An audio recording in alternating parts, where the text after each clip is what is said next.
Best.Podcast.Ever is brought to you by the Gertzberg Law Firm, a full-service business and litigation firm in Cleveland, Ohio. Practical and results-driven, the award-winning attorneys at Gertzberg Law have both in-house corporate and large firm backgrounds and have built a one-of-a-kind firm that is changing the way clients engage, work with, and pay for their attorneys. Visit GertzbergLaw.com to learn how we're different. Gertzberg Law Firm. We solve problems. Enjoy the show. Ladies and gentlemen, you're about to listen to the best podcast ever recorded.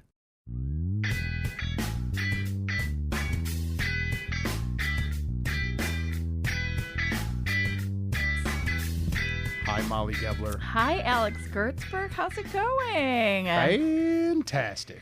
How's it going with you? Nice. It is so great. So great. You're sporting a I support my first responders Yes. long sleeve t-shirt. Yes. I know this podcast will not air in time, but I don't think it matters because I think any day we can thank our first responders, right? It doesn't matter. I agree. I think every day should be first responders. Do you have your Day. light bulb up, Alex Gertzberg? Do you mean that metaphorically? No, I mean, do you have a blue or red light bulb at your front porch showing your support for the Does that first start today? responders? It started yesterday, actually. Dang it. Yes, yeah. You know what, Molly? I'd I get prefer on to that. show I'd get- support no. to my first responders No. and other deeply No. felt. This is something that we're ways. doing this week.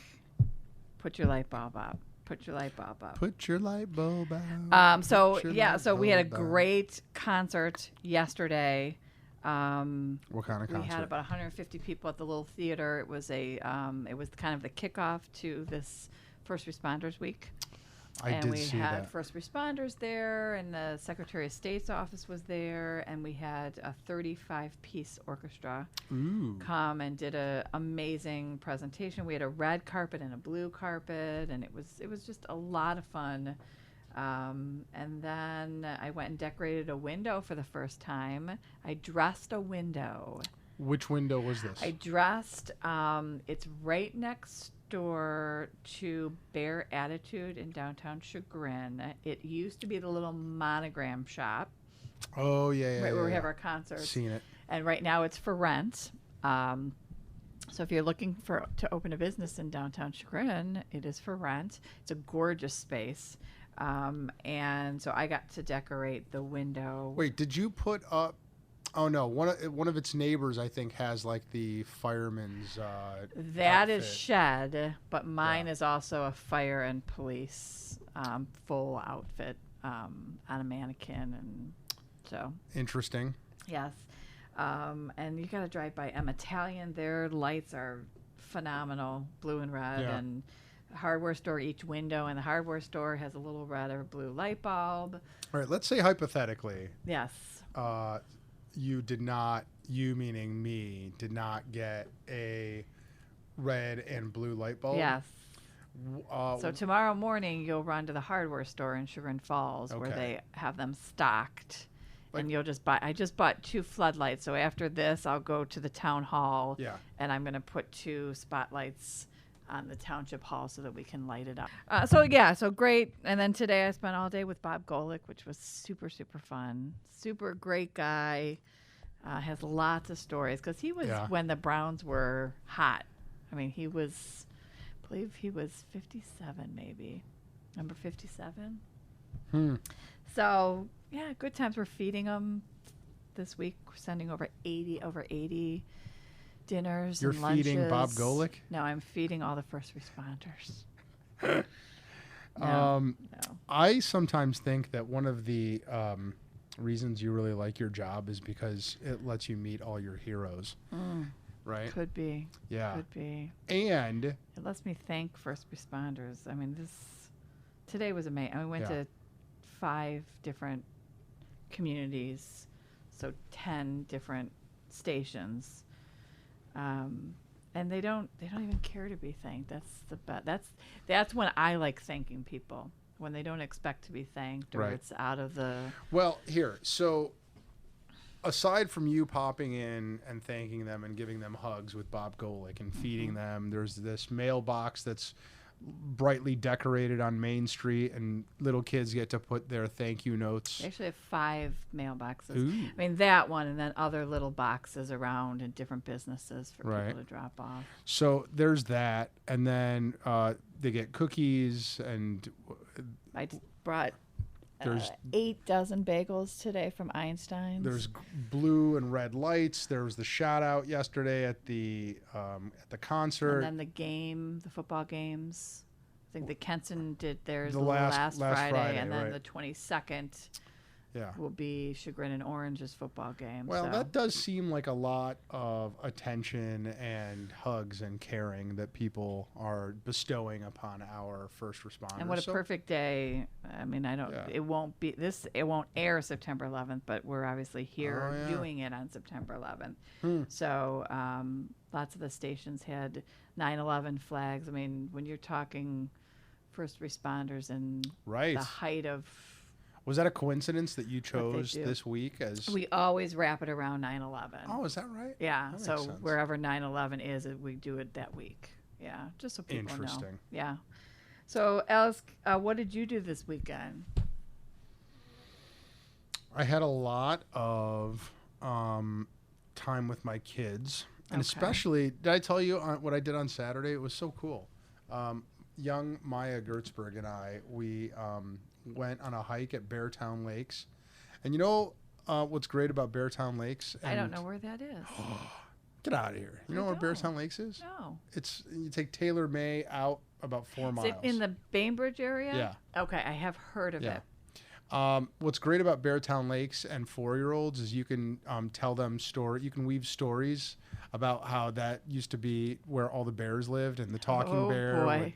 Yeah, it was awesome. So I told her this great story about the big war that the bears and the wolves had and how people came in with all their bulldozers and now there's no bears there. So I kind of put my own little liberal ideology on I top would of say, my yeah. bear story at Beartown Lakes. And then we Were the bears hugging trees at all? Or no, but they should have because now there's no bears there. So then we went and we did a walking tour of Chagrin Falls. Maya and I. We started with Starbucks. She wasn't a fan. I'm sure. But then we got Way to ice go. cream.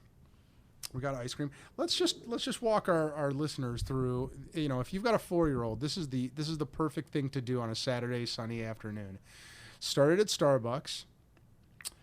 Then we went to the popcorn shop. She got some ice cream. We then went to the playground. Tons of kids there. She loves the playground. Played hide and seek there.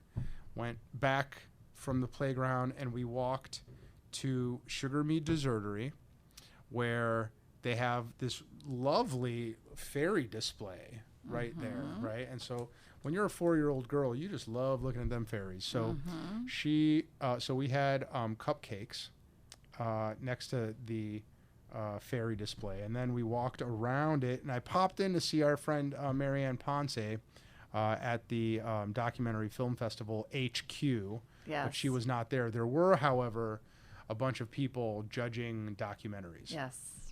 And Did you slip them a couple 20s to vote I on did. mine? I said, so help me. if Grove Hill doesn't win, I'm coming for all of Or you. the Weenus Report. Let's not forget about That's the right. Weenus Report. I did. And that's where you took that lovely sign, yeah. picture of that sign. Right? But not before going into the Village Herb Shop, which I have to tell you, if you've never been to Chagrin Falls before, you have to make a stop at the Village Herb Shop. Now, what is the Village Herb Shop, You you asked. say? It's not a weed store. No. Nope. No. Not a cannabis store. No. It is It sells herbs. among a million other things. Yes. Yes. It is a world of wonders, Yes. is what it is. You walk in there, and there is a section where it's just like fairies, little baby fairies, and they're the ones that did the fairy display at Sugar Me Dessertery.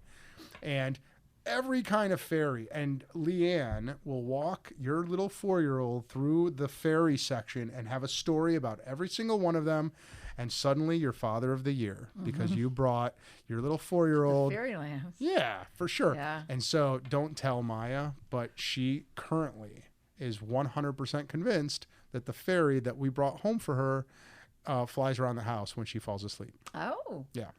Okay. So, yeah. And so Leanne had stories about that. And then there's a whole nother section with tons of really good tea if you're a tea drinker. Yes. Oh, yeah. And then dips, like little packets to make dips. Like you would just add the packet into sour cream. Yes. And it's got all the herbs and everything already in there. There's My kind of that. dip. And then there's a section with just like neat sayings and signs. And the one that I texted you and Jeff, what did it say? It said something about a life well lived. There's no thing better than a life well lived. That one. And then the other one, I don't think I showed you this other one that was over there. Oh, you were too busy making fun of me afterwards. You said truer wharfs have never been spoken. And just as I sent it, and words I too. saw it and I thought, whatever. Yeah, right. They're my friends. Yeah. They won't, They won't make they'll fun be of me. kind to me is what I said. And Nope. sure as shit, both of them, torture. There may be no thing greater than a life well lived. Isn't Isn't what the that sign true, said. Worfs? Yeah, Molly, can I ask you a question? Sure. How would you That's why I'm here. define a life you. well lived? What is Molly's life well lived? You're on your deathbed, and your children are around you, and I will say the obvious, like just no regrets. Living I without never regret. want to lay in that bed and say, if I would have, or I just wish I would have. so a life well lived for Molly Gebler is doing everything that you I want want to to do. Because somebody's going to come back and say, well, you don't fly, you've never, but I don't want to see those. Like, that's not in my, I don't need to see different places. Okay. What about you, Alex? So I live And my family, I mean, obvious. Yeah. That's obvious. So my definition of a life well lived is, is it selfish to say this? Let me be the judge. So I read this book a long time ago called The 4-Hour Work Week by Tim Ferriss. And he has these long passages there, which is a great book, which if you read, you would love I'll get on it. But maybe if he ever comes out with a Netflix documentary or something. I'll be right there. So he wrote this really memorable passage among many that says how we are one of the only cultures that defers happiness until retirement, right? And we work too hard and we don't take as many vacations as most industrial countries. And we're always saying, no, we got to save up now. Later on, I'll have fun. Later on, I'll do this, right? But the reality is that later on, you're not going to want to do the things that you want to do. Might now. not be capable to do them. Might get run over by a bus tomorrow. Yeah. Right? Tomorrow is not guaranteed. So he wrote how, and I thought this was the best definition of a life well lived, is doing the things now that excite you now, that give you a sense of energy and excitement and awe, right? And so that's how I define my life well lived too, right? Like, and I was just telling somebody this today, right? If you can bring that to everything that you do, like work, right?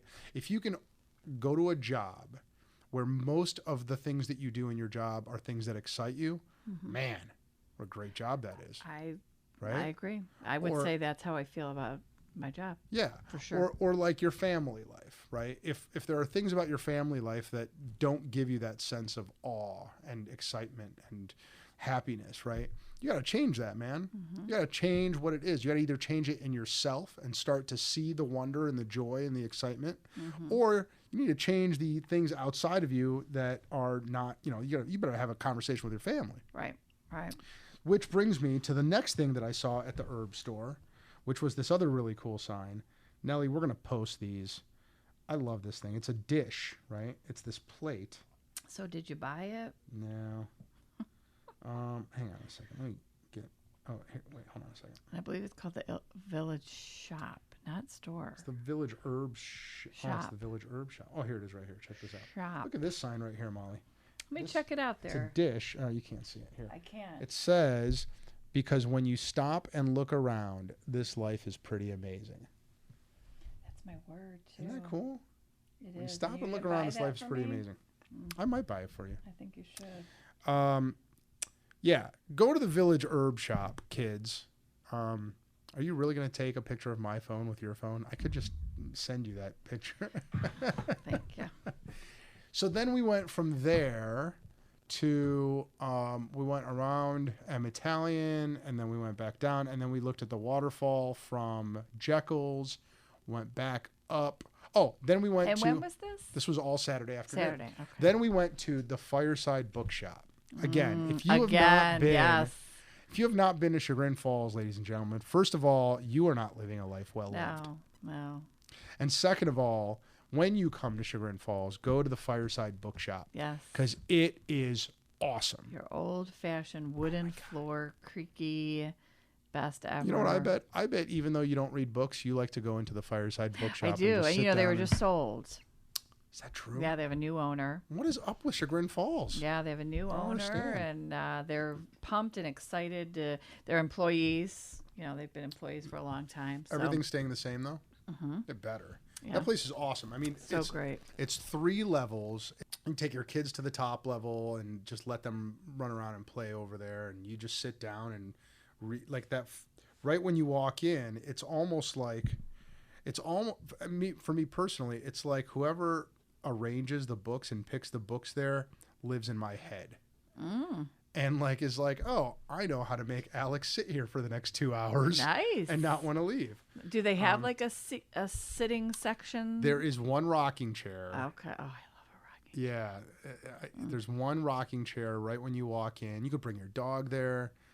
Anyway, it's just the coolest. Well, tonight or sometime this week, I need you to take the kids to the Lantern. Our buddy Gene, they have a little Main Street. Main Street.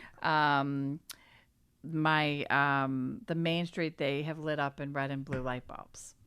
How about that? So I'll be live there tonight. Not that it matters on this podcast, but I will be Facebook Live tonight from the Lantern so that everybody can see the red and blue light bulbs. I'll be Facebook Live. Yeah. Yeah. Awesome. So our guest today Yes. is your buddy, your pal, and gosh, I love golden jewelry, so this will be a treat. Gary Grunwald, Molly Gebler, is just a mensch is what he is. You know what a mensch is? No. A mensch is just a good dude in Yiddish. I Okay. think. I could be totally wrong about that. I did say schwitz. Schwitz? Schwitz, is that when you get like hot and When you're sweating. Okay. Schwitz means My sweat. dad at church, at the Catholic good. church, my dad was getting hot and sweaty. I'm like, you're schwitzing. He was like looking at me like, what are you talking about? I'm like, I've been hanging around Alex Gertzberg too long. I'm speaking Yiddish. I bet you Gary will have some good Is Schwitz that stories. Yiddish? I think so. Yeah, no, for sure it is. Anyway, Gary Grunwald runs this awesome jewelry store called Nicholas Jewelers. It's in South Euclid. It's on Green Road. It's been there forever. And he is like, it's got antiques there and watches and coins. And he is like, you know what Gary is? He's like the Fred Sanford of high-end jewelry, right? Would he consider himself that? I don't know. We're going to find out. No, here's why I wanted Gary to be here. Aside from being a business owner and just a good dude, a good mensch, he has a really good positive outlook on life. He's a fun cat to talk to. Like if you ever have like a bad day, go talk to Gary. Right? Oh, I think Gary and I will get along. Yeah, then. but you never have bad days. I'm a good dude for Gary to cheer up, but he doesn't cheer you up in the conventional like he cheers you up like a good Jew would cheer you up. Like, and what does that mean? Like this, like, oh, you think you got problems? One up you? Yeah, but like in a positive way. Like, oh, consider yourself lucky. Your mother-in-law hasn't moved in with you, like that kind of thing, right? He's like every character. You had a little accent there when you were you doing like that. Yeah. Gary, they'll do it better. Gary's like everyone in Fiddler on the Roof rolled into one little short Jewish jeweler. I can't wait for this. He's this a good is gonna dude. Be super fun. All right, I'm gonna go bring him in. Okay. All right, hang on. Did he bring any silver with him? I don't know. We're gonna find out. Hey, Gary. Come on over, man. Thanks for coming to our podcast. And I just need to, we'll take a selfie, but the gold on this one, I'm telling you. Well, he's a jeweler. I know. I know. Maybe I should be a jeweler. Everybody should be a jeweler. Amen. Get on up to this. Get on. Oh, I see. Don't be shy. Okay. Hold I got to on get a my second. leg Don't be down shy. there. Hold It's on like a a second. lady. Let's Get not get close. crazy. All right. Hold Get on. close. I gotta adjust my levels now. Gary, Yes, sir. what's a good word, man? Things are great. Yeah? See what I mean? Life Did I is tell wonderful. you that? Absolutely. Life is wonderful. Life is wonderful. The first thing he says, life is wonderful. I was just saying, Gary, how one of the reasons I wanted you to come on this podcast was because you, in addition to being a true mensch, I just have a great outlook on life. I do. You I do. I love life. If you had to summarize your life's philosophy in 10 words or less, what would it be? My life's philosophy. And one word. Ooh, what would it be? Enjoy. Dang it. Just Gary, enjoy. you're- Which is what your little Enjoy. sign said. Life well That's right. lived. Yeah. Do you think that you've so far had a life well lived? I do. I really do. I enjoy every day, good or bad. Good things happen, bad things happen, things that we can change, things that we can't change. But once they're done, and we can't go back in time. So we just have to look forward, and you really have to be positive. Do you think, what do you think has been the thing or things in your life that have most informed that philosophy, that have most molded that philosophy in you? Because I've got some theories, but I want to hear what your opinion is. That is a good question. And I think really what it is, outside influences, not so much things that influence me, but things that happen, bad things that happen to other people. And I've always had the philosophy that no matter what happens to you, someone else has it worse. You stub your toe, you're in an accident, you get a disease, somebody passes away, you're still alive, you're still here. Somebody always has it worse than you do. And I relish that to the most. I love being alive. I love taking every breath. I love every second I live, and I love everything about my life. Again, good or bad. By the way, that's also the name of the Israeli national anthem. It could always be worse. I don't know if you know that. That's what we teaching sing. me a lot of Judaism today. That's what we sing in temple. It's like, you think you got problems. This was my theory. My theory was that first, and we're going to go way back. We're going to go way back in time, because I know that your old man was a big influence in your life. Very much so. Right? Very much so. So I want to hear about that. But what I was going to guess is partly responsible for that outlook is the fact that you were a paramedic for a long time.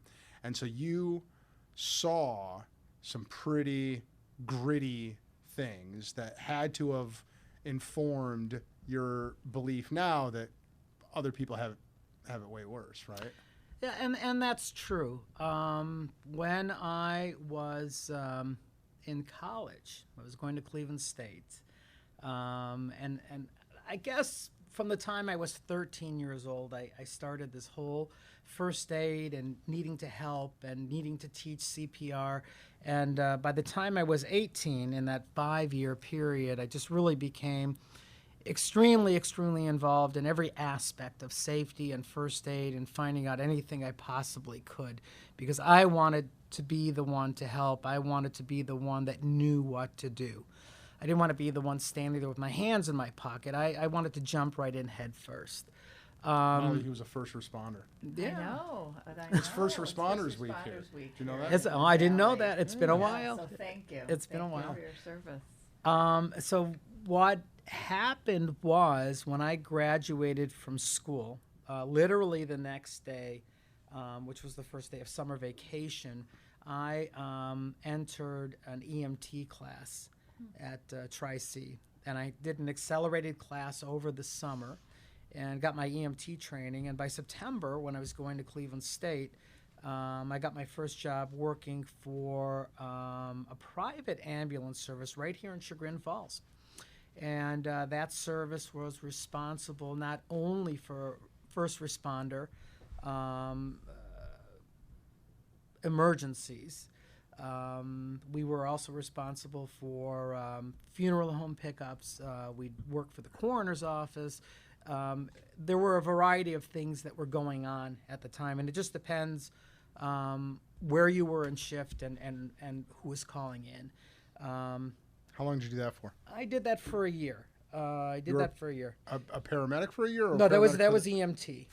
That was what's the emergency medical technician, and that's your first in. Before you become a paramedic? Before you you're become a EMT. paramedic. Oh, all right. Then I decided the I differences. wanted to go further, so I quit the Chagrin Valley Rescue Team, and I went to work for a place called Cleveland Ambulance, which was in East Cleveland at the time. I wanted to work for Cleveland EMS, but they had these rotating shifts, and they wanted me to work midnights, and I couldn't do that going to Cleveland State. Cleveland Ambulance, which eventually became Physicians Ambulance, was a private ambulance that did rescue for East Cleveland at the time, part of Cleveland and Bracknell, and did a lot of private transfers. And it was during that tenure, and I only worked midnights. I was on the same squad for 4 years. I worked midnights. I got in at 11:30. I got off at 7:30 in the morning. I'd quickly change my uniform and run down to school if it was a school day. And typically I went to school Mondays, Wednesdays, and Fridays. And this was downtown, like the downtown Cleveland area? No, actually, it was East Cleveland. I mean, it was a demilitarized Oh my zone. goodness! Oh, it was the worst. It was horrible. It was it really. And this was like in the early '80s. This was 1982 to about 1986. Wow. And we ran with East Cleveland Police and East Cleveland Fire. Did you have a bulletproof vest? I didn't. I carried a really, really big flashlight with about 5 That's why they hung batteries with the in police. it. And Do you know a Kirk Gebler on the East Cleveland force? the police and us did really not have a very friendly relationship. Really? Because we were not part of. I was going to say, do they have their own? Yeah, we were like strictly we were private. Mm-hmm. We were absolutely private. So not only were we first responders, but we were picking up dialysis patients, taking people for appointments to the hospitals. Although I exclusively worked midnights, so mostly we were running with the fire department, and it was during that tenure that I went on and got my paramedics. And what was the craziest thing you saw? The craziest thing I saw, we were driving down Euclid Avenue. We were going to the Burger King. It was about 2:30 in the morning, and they were just open at crazy hours. And we were at Superior and Euclid at a stoplight. And all of a sudden, in front of my eyes, a car was flying past the ambulance, and it was inverted. And it had upside down? It was upside down, and it had hit some kind of construction manhole or something that was open.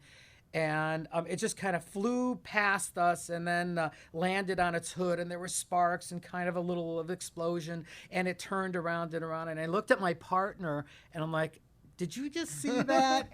And I'm like, oh, God, there goes Burger King. Oh, So would you then go, being a private company, would you then go respond to that? We were still East Cleveland at that in that district. So so we called it in. Fire responded, and you know, we took care of the situation to the best of our ability. Drunk? Did they live? I don't remember. Okay. Honestly, it's just been so long, and there's so many things that happened. Right. So how does one then go from being a EMT/paramedic to the owner of Nicholas Jewelers, the finest jewelry store this side of the Mississippi? Well, as it so happens, I was going to go to law school. Oh. I went to Cleveland State. You wanted to chase ambulances then. Yeah, Right. well, I just thought That was awesome, Molly. Molly's going on break, ladies A and little gentlemen. moment for an applause there, Nellie. I really wanted to go to law school. I just wanted to continue on with my education, and I just thought law was the place for it. I was already at Cleveland State. I wanted to go to Marshall. And the plan was, when I got off of midnights, now to backtrack just a little bit, it took me 5 years to graduate because I was working full time. What were you going to school for at that point? At that point, I was going for marketing. Okay. Advertising and marketing was my field. And, sometimes quarters got a little bit exaggerated or a little bit longer, just because, I was working midnights and you couldn't always fit everything in. So I graduated in June of 86, I think. And actually, I didn't even go to graduation. I walked into the bursar's office, and I wrote them a check for my last quarter of school. We were on a quarter system back then at Cleveland State. And luckily, I was in a position where I was making the money in order to pay for it. And they handed me my diploma. So I immediately went from Cleveland State to dispatch and gave them my 2 weeks. I was off at midnights. I was going to continue through the fall on a day shift, and I was going to attend Marshall. Second day on day shift, herniated 2 discs in my back, and that was the end of it. Just out of work for the next year, in terrible pain, living on my own, fighting the system for workers' comp and so on and so forth. And after that year was over and I had recovered, the dreams of becoming a lawyer were absolutely shattered. And I just was in search of something to do.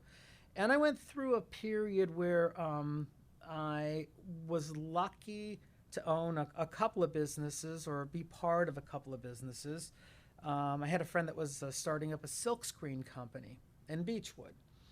And he was an artist and up in the sky. And he's like, Gary, can you come help me and can you work in a business capacity, in a marketing capacity?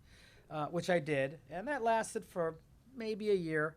Then me and a couple of the guys took off and we opened up a factory downtown. What kind of factory? Silk screen? It was silk screening, and we were doing die cutting and silk screening and 4-color process work and just working 7 days a week. And it was just the three of us, and we were on 68th and Wade Park, which is just the worst possible place you could be in the city of Cleveland at that time. And we were in a fenced-in lot. And how old are you at this time? I don't know, maybe 24, 25. And are you doing this all while in chronic back pain? Yeah, it took a long time for that pain to go away. Although you just learn to live with it. You just there was an opportunity for me to be operated on, and back then they fused, and it was a huge risk. Yeah, and I just didn't want to do it. So, were you addicted to painkillers? No, not at all. Really? Never. Did you take painkillers? No. Really? No. Oh man, I would have eaten them like candy. No, I really didn't. Even today, for aches and pains and the few spills and accidents that I've had. Is that right? Yeah, I really just depend on ibuprofen. Man, I herniated a disc in the top of my back a few years ago, and I was crying like a little baby girl every single day while I was driving my car, like just or laying down. You do know that little baby boys cry as well. I right? know, but it's my go-to. I'm just checking. But it became very easy for me. I don't think that I got hooked on painkillers, but I was eating Percocet, Vicodin, like constantly. I was alternating them, like one, and then 2 hours later the other one, and then 2 hours later the other one. And I don't know how ibuprofen gets you through the day. It does, and I found that working out, and I was very much into going to the gym at the time and running and stretching. I found ways to circumvent that pain. That's good. And then again, I think pain makes you feel like you're alive, and it reminds you that. Wow. That's crazy talk. It's not. No, it really does. I mean, it reminds you that you're comment. here. It really reminds you that you're here. And again, and it just goes back to this, somebody else has got it worse. And when you have that mindset, it's not that bad. And then you just kind of get used to it, and it's just part of your everyday. And I wrote it down. Sometimes you have to cry. Pain makes you feel alive. But I think it really that's does. a very powerful statement. Sounds like It's It a really very does. powerful. It does. I mean, if gotta you look really truly think about it, Alex, it does. When I stub my toe really hard, I want an epidural. Like then immediately. Although a toe, that's really painful. I know it is. What is up with? I think it's because all of your don't all your nerves end up in your foot. You know this. You're. I don't know. paramedic. That's been so many years. I haven't kept up with. So all right. So that happens. You herniate your disc. You go into business with your buddies in the doing silk screens at 68th and Wade. Right. You're right. you're not on painkillers. That's where the story left off. Right. I left the business. I just really Amicably. Yeah, I know I did. I mean, the truth of the matter is, I was dating someone at the time, and we had a baby. I became somewhat of an instant father at that point. And I couldn't put in these 12 hours, 7 days a week anymore. So I sat down with my partners, and I'm like, look, I got to go find something else. And one thing led to the next thing. And one day I ended up walking into this jewelry store. I think I needed a battery. And the guy was really cool, and he was really nice, and he was a lot like me, and we started joking around. I'm like, hey, this is a cool place to hang out. And when you have a little retail business and it's a jewelry store, the people like to come in and hang out. And I started hanging out, and the next thing I knew, I was answering phones, and the next thing I knew, I'm brooming up the back. And 5 years later, I'm managing the store, and 6 years later, for less money and more headaches, I decided I was going to venture out on my own and start my own business. And that's really how I ended up starting Nicholas Jewelers. In the 90s now. Right? So now, fast forward to 1995. That's when Nicholas Jewelers gets started. Yeah, but there's a little bit of a story behind that, and it has a lot to do with the girl I was dating at the time, who's been my wife for all these years. So my wife Hannah and I were dating, and I was living with my father, and my little girl at the time. My mother had passed. My dad had cancer. And, we were living together. We kind of needed each other. It was a really, really good symbiotic relationship. And I was working for this guy, and it wasn't a real job. It was a job, but it wasn't a real job. And I used to complain to my girlfriend, Hannah, all the time. I'm like, oh, I really, really, really, want to open my own jewelry store. And one day she just said to me, you know what, Gare? I love you, but I'm tired of hearing this. If you want to open the jewelry store, go find a way to open it. I don't want to hear about it Just anymore. shut up. Yeah, shut up and get it done. That's such a Jewish story right there, isn't it? No, well, so enough already How with do we the. know Hannah's right, and Jewish? Hannah wasn't even Jewish I at the was gonna time. It's say. like, No, I'm saying Gary's telling the story. Gotcha. At the whatever. time. yeah, no, She converted for you? She actually ended up converting because she liked Judaism. Before we even thought about getting married, she was thinking about getting married. It wasn't quite in my program yet, although Typical. yeah. She was without a religion, and I was very much involved in Judaism at the time, and she really enjoyed it, and she took the classes and decided that she was going to become Jewish, and she knew something was going to happen down the road. So, That's awesome. but That was a preemptive conversion. it is what that was. is. It was. So anyway, I had this whole thing with Hannah, and I took her very seriously. And I went home that night. My dad's looking at me. And my dad was just a very nonchalant type of a guy. My father was a Holocaust survivor. Nothing ever bothered him, and he was very in the moment. And he looks at me and he's like, "What's wrong?" And I'm like, "Well, blah blah blah blah blah blah blah." He's like, "Okay." So it was a couple of days later. I think it was a Friday, as a matter of fact. I came home from work, and we're sitting at the table, and we're having dinner. And he's looking at me, and there's an envelope on the table, just a plain white envelope. And he takes the envelope, and he kind of puts his finger on it, and he pushes it across the table. And he's like, "Here." I'm like, "What's this?" He's like, "I'm tired of hearing about it. Go open your jewelry store." I'm like, "What are you talking about, Dad?" He's like, "Go open your jewelry store." So I open up the envelope, and there's a check in there made out to me. It's a bank check, and it's for like $62,387.27.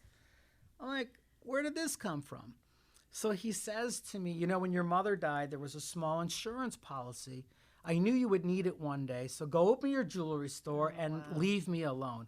So I looked at my dad. Now, you have to understand, my father was a Holocaust survivor, escaped the concentration camps, went to South America, came to the United States of America, was a laborer his whole life, really worked for everything he had, but everything was a struggle. It took him 10 years to put a down payment down on a house. And he cut his own lawn, and he painted his own rooms, and he did everything just to make sure that we were a family. He never really had something to look at except us, family, and the house that he owned. So I looked at my dad, and I said, Dad, I got a much better idea. I said, why don't you and I open a jewelry store together? I said, we'll call it Nicholas Jewelers. You'll be the president, and I'll work for you. His name was Nicholas. And his name was Nicholas. And that's how Nicholas Jewelers really started. And he did, and he accepted that. So he would come in, and he'd sit in the big leather chair, and he'd look over his jewelry store, although he had no idea what was going on. Right, but just that he owned something had to mean everything. He drove in every morning to the place on his way to my sister's house because he wouldn't stay there, but his name was on the window, and this was his place, and it was a way of saying thanks. And you know what, you did something with your life. You know, you were more than a laborer, and you were more than just a paycheck to this family. It was amazing. You know, this is important. How and, amazing for you as a son to offer that, because you could have taken the money and opened up your shop by yourself, which is what you wanted to do. So kudos to you for knowing how important that would be to him. That's pretty cool. Well, it's a way of life, and I feel very strongly about giving back as much as I can to everyone, particularly to family members. But my dad had cancer, and I knew eventually it would catch up to him. And it did in the end. You know, but there's a living legacy to him now. And the biggest compliment I get is when people come in and they call me Nicholas. Yeah. You know, you named your kid Nicholas too. So I did name my son Nicholas. My father passed 3 weeks before Nicholas was born. Wow. So I think, and Nicholas, my son, was born premature, and there were all sorts of things that were going on. So I kind of think a little bit of my father when he left was passed on to Nick, you know, when he was born, and you know, so. So Gary, before you walked in, I described you as the high-end Jewish Fred Sanford of South And I Euclid. said, would you take that as a compliment or not? I think your point was that he has everything. He has antiques and that was jewelry my and point. silver. And Well, he's also got soul.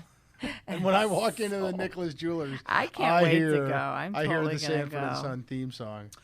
Yeah, it's you know, we've kind of changed the mode of operation, so we're very much more estate jewelers now. But I love antiquities. I love history. I also own another company called Cleveland Coin and Currency. We are licensed by the state not only to do bullion exchanges, buys and sells, but we do coins and coin collections, and we deal with people that not only have coins, but they have stories behind their coins, and they have stories behind the other items and nicks and knacks that come in with the coins. And sometimes it's a Yadro figurine, or it might be an old phonograph, or it might be an old picture, or a baseball. And are you familiar with all it? Like, are you the antique person then? I'm not going to say that the world ends with me in antiques. There are certain things that I am very familiar with, and there are some things that I will defer. But I'm very good at helping people and helping them understand what it is they have, and helping them research and directing them to the right people if need be. Gary gave me a while ago a Marcus Aurelius coin from 1000 BC. 3,000 years old, a copper coin. Wow. It is the coolest thing I own. right now. And where is it right now? I can't tell you.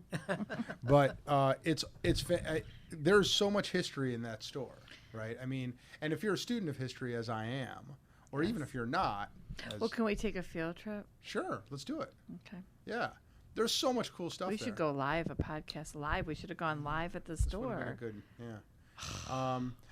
But what the other, Gary's right. The other thing that's really interesting about it is that there are these regulars that come in there, and they're such That's funny they're to such hear. characters. And one of these days, when I actually when I've started my book, but one of these days when I get much farther into my book, I'm going to write about the characters that walk into your store. And we do have characters, and this is what I love about going to work every day, because it's always different. There's always someone different that's walking in. There's a different issue. There's a different problem. There's a different compliment. There's a different personality. Every walk of life crosses through my store.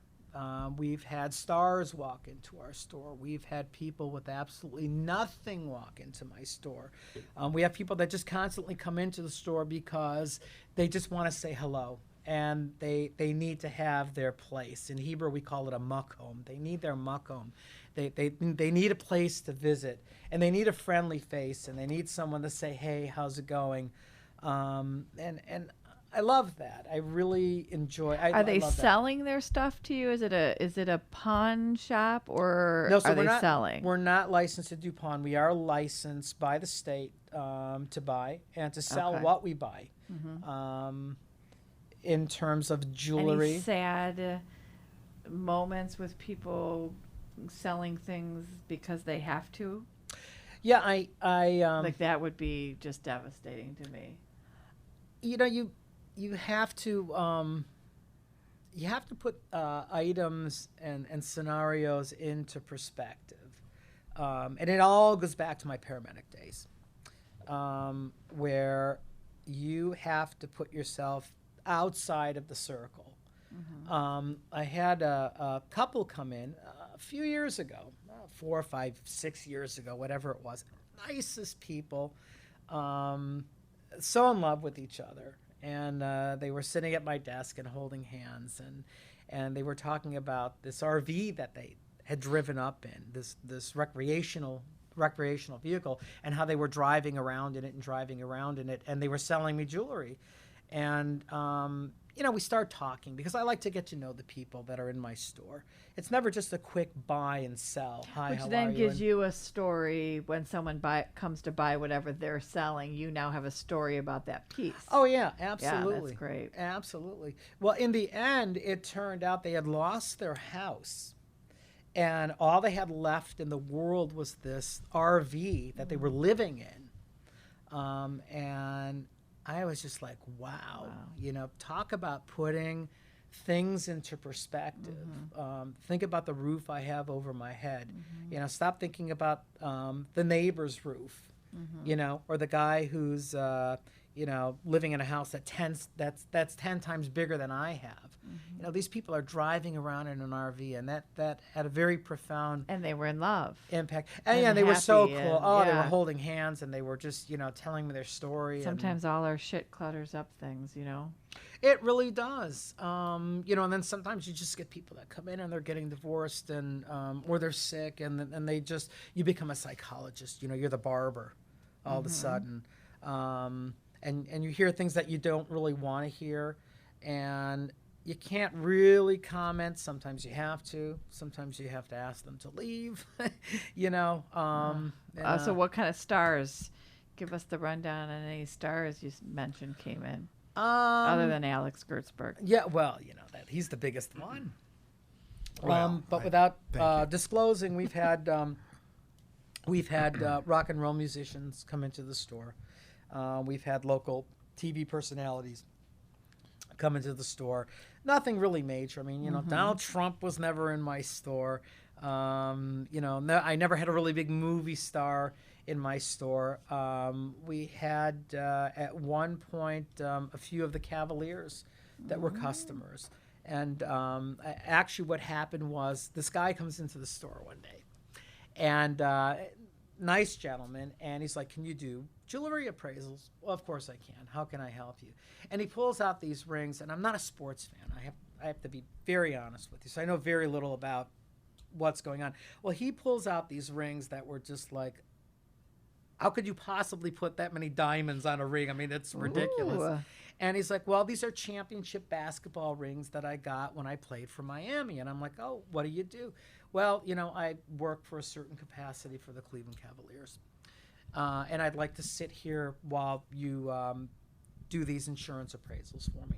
So we did them, and apparently he was very happy with the service we had. And a couple of weeks later, a very, very tall gentleman comes in and needs a watch battery or some kind of repair.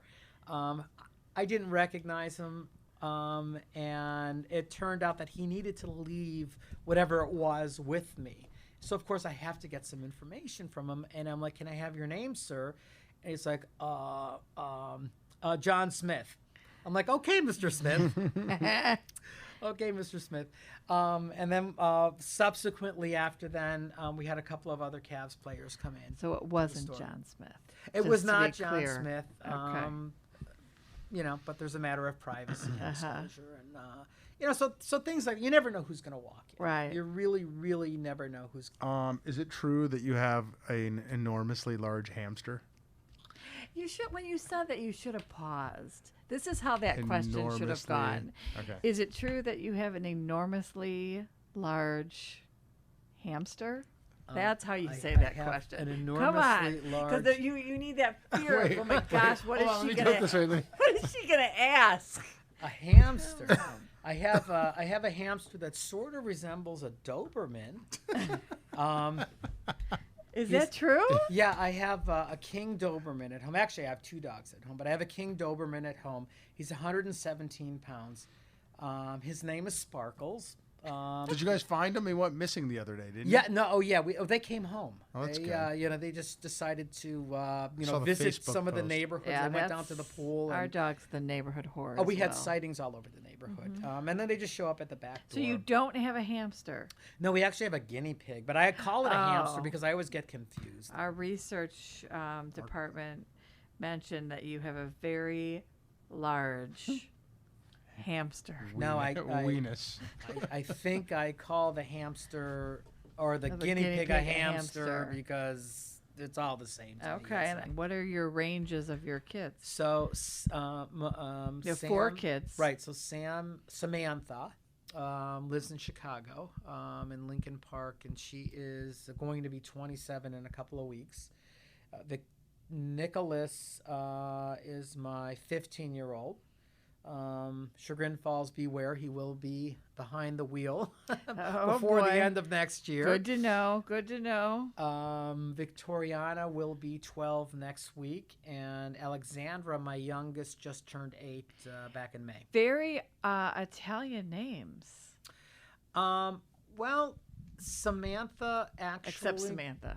Well, Samantha is Samantha Taylor, Okay. and Taylor. One of my favorite movies from when I was growing up in the 70s was Planet of the Apes. And Charlton Heston starred as an astronaut. His name was Taylor. And I always said when I was a kid, when I have a child, I'm going to name that child Taylor. So when I suggested that, it became Samantha Taylor because, we're not going to name, a girl after... So it became Samantha Taylor. And then Nicholas, of course, was named, for my After father. Dad. Victoriana was named for my wife's maternal grandmother. Her maternal grandmother was from Spain. And Alexandra, in all honesty, Hannah was in labor. And we had been discussing names. And we for the life of us, we just could not decide on a name. So Hannah is in this terrible labor, and she's in the bed, and she's waiting to go into L&D, and we didn't have a name, and we desperately needed one. And I'm sitting in the chair, and I'm naming. It's like Rumpelstiltskin. I'm just naming every name I could possibly come up with, and I came up with the Alexandra. And she's like, "That's it. It's fine. That's it. Good. Oh my gosh. Because we had to be able to Just say, give me the epidural. yeah, we had to be able to say hello. Gotcha. You know, when she came out, as opposed to, you know, just being known as, you know, baby so and so. Oh, that's funny. And that's how That's funny. that's how Alexandra came about. So. And then, how far into owning the business did your dad get to see the business become a success? Yeah, my father was an amazingly strong person. My father survived for 10 years with 3 independent cancers. Wow. In the end, he had Mets everywhere, and he passed. But he was there for the first 10 years of the business. And he'd come in every day, and he'd sit in his chair, and I said, you know, again, he'd look over his empire. And sometimes some of his friends would come in and kind of have a kibitz with him. And kibitz is for this Irish Catholic. Kibitz is just having a talk. Chat. Yeah. Okay. You know, also known as a schmooze. Okay. So I they know would that schmooze. word. We've Alex is a schmoozer. He's a real schmoozer. Yeah. The most important thing I got from my father in terms of business was to always treat the person on the other side of my desk the way I would expect to be The treated. golden rule. Yeah. And that was so important to him. And in my business, it's so easy to do wrong, in all honesty, to pull the wool over somebody's eye, particularly with the coins. And I have that picture on my desk, and it's a constant reminder to me that my father is always looking over my shoulder, and he's always there. And he's always going to remind me to be the right kind of a person and to make the right decisions. And it makes me proud to look at that picture and to have him there and to be with me still. We had a case not too long ago. You're right.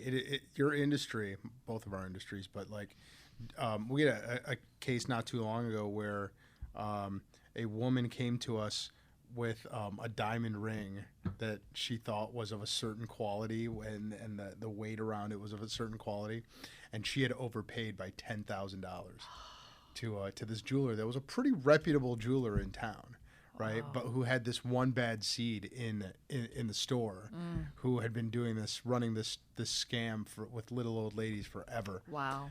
Yeah, and we recovered it for her. But it is. You're right. It is jewelers. Get a bad can rap. can take advantage of people, you know, like any other industry, but Right. relatively easily if their customer's not paying attention. Now, your philosophy of just living happy and appreciating life, do you think that comes from your upbringing with your dad and the Holocaust? And did you hear a lot growing up, you know, be thankful for what you have? As Alex was saying, in the Jewish community, you'd say, you know, I had it worse. You should just like what you have. You got problems. You know, I remember as a kid hearing about the Holocaust from my father, and it was such a nonchalant. It was everything to my father wasn't an issue. It was more of a what's the word I'm looking for? It was more of a inconvenience. Everything to my father was an inconvenience. No drama, it sounds like. He wasn't a drama person. He really wasn't. He got sick. I remember my father was a smoker. From the day he was liberated from the camp to the day he died. My father was a smoker. And eventually, if you're a smoker, you're probably going to get lung cancer. So I remember when the call came in. And I was at work, and the doctor called, and he's like, well, you know, okay. So my dad's sitting in his leather chair, and he looks at me, and he's like, "New? What did he say?" I'm like, "Dad," you've got lung cancer. Ah, screw it. I'm going to go have a cigarette. You know, and everything in my dad's life was just in case. Everything was just in case, you know. I'm going to do this just in case. I'm going to do that just in case. And the biggest thing was my father was a very Orthodox Jewish guy. And my father would argue constantly that there was no Jewish meat available anywhere on the planet and blah, blah, blah, blah, blah. What is Jewish meat? Kosher meat. Kosher. Kosher okay. meat. Kosher meat is meat that follows a prescribed manner from the way the cow or the animal is killed and what kind of an animal it is and how you do The certain utensils things. that you used. I mean, everything has to. And he would argue with the best of them that there's no such thing as kosher meat. And they'd always be like, Nick, if there's no such thing as kosher meat, how can you go to the kosher butcher shop and buy? Just in case. Just in case there's kosher meat.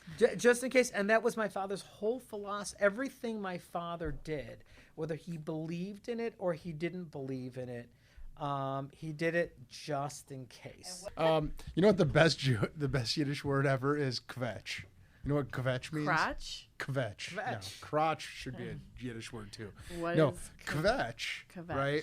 It's the technical, the colloquial use, meaning like the way it's used is to complain, right? But the technical definition of kvetch is to strain.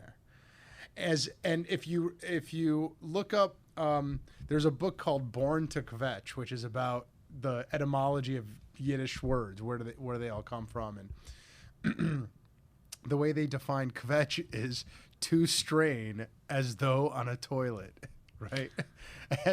But kvetch is the definitive Jewish tone, Yiddish tone, right? Because everything is kvetching. Everything is like, my wife.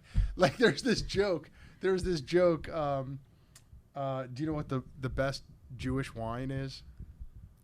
No, it's what is your wife's favorite Jewish wine? That's what it is. You know what my wife's favorite Jewish wine is? Let's not offend any of our Jewish listeners. No. If you're Jewish, you're allowed. That's true. No, the joke is, do you know what my wife's favorite Jewish wine is? You don't take me anywhere. We never go anywhere anymore. We can't do anything together in public anymore. Blah blah blah. That's kvetching. That's right. That's the way Yeah. it is. It's like. But that's beauty of the Yiddish language, because they take biological functions like kvetching and they or schwitzing, and they use it to describe bragging or complaining. Brilliant. Or schlepping. Schlepping. Yeah, You know, schlepping's a great A one. real schlepper. You know what I never really knew? I've always known in Laverne and Shirley, right? I've always known what schlemiel meant, but not what schlemazel. No, I've always known schlemazel. Wait, which one is the Okay, well, it's real simple. The schlemiel is the one that spills the soup, and the schlemazel is the one that gets it in his lap.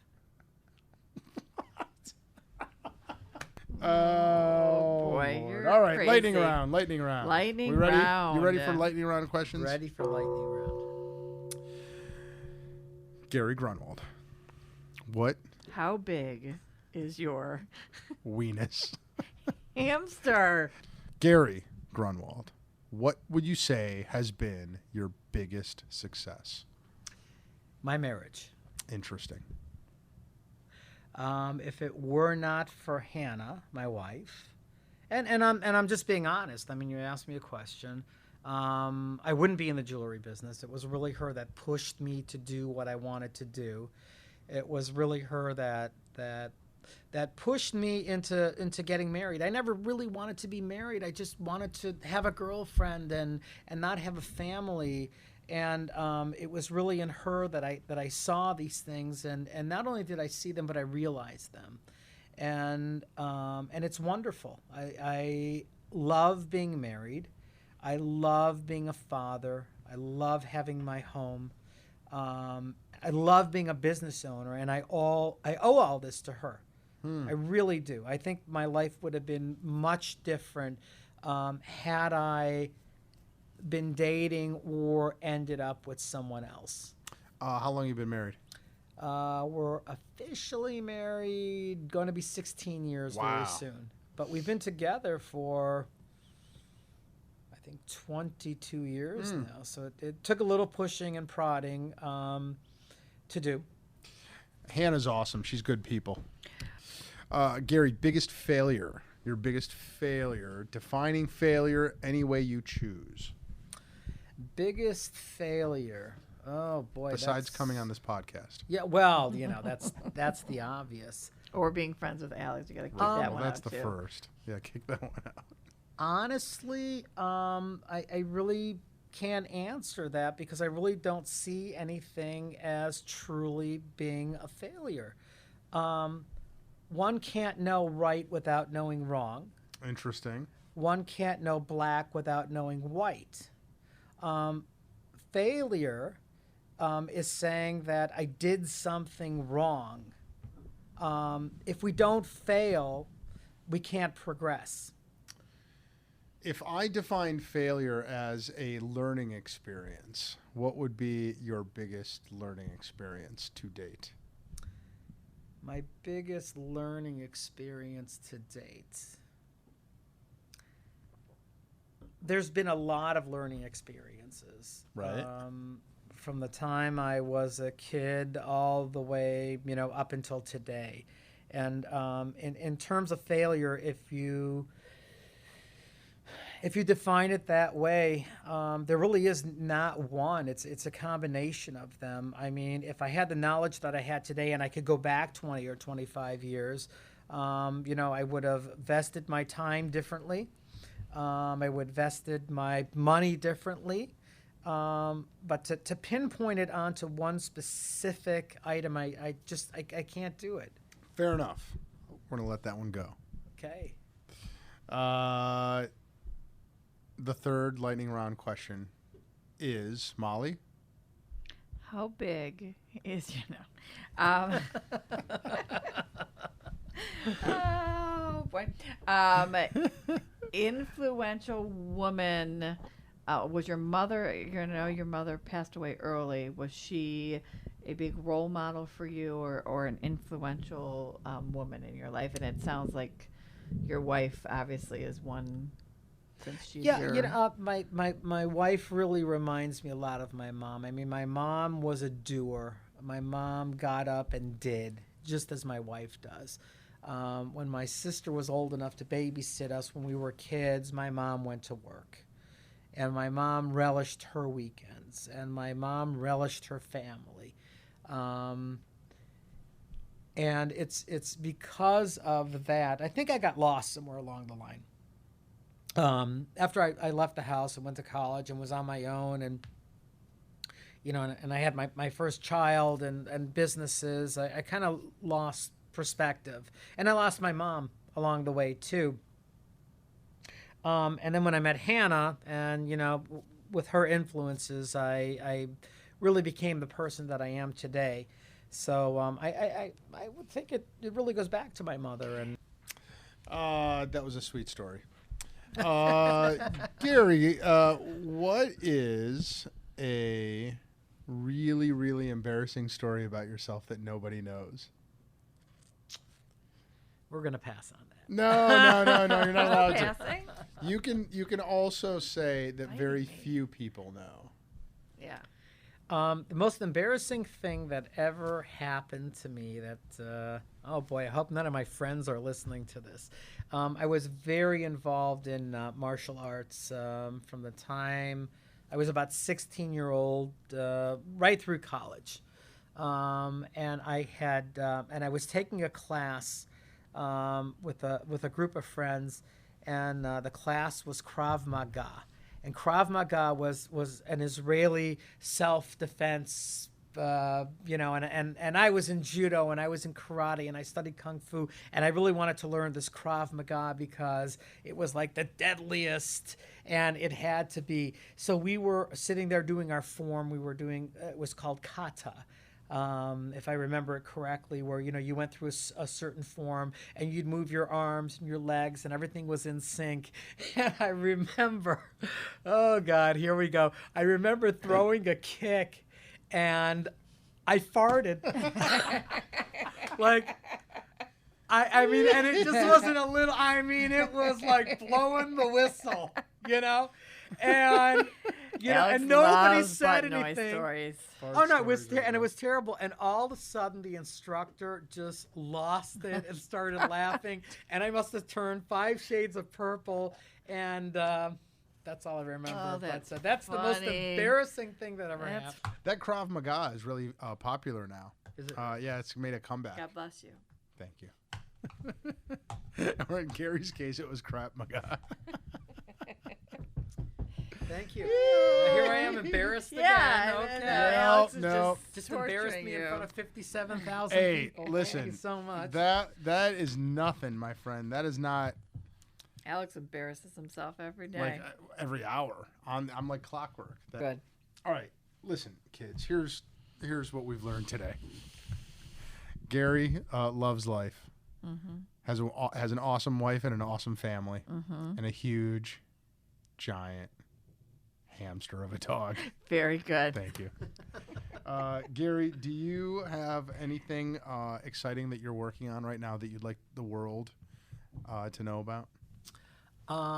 What's the address of the shop? Let's get that out there. Okay, it's 2161 South Green Road. We're in University Heights on the corner of Cedar and Green, behind the BP gas station. It's the second most Jewish block on the planet. Absolutely. By the way. Jerusalem is the first.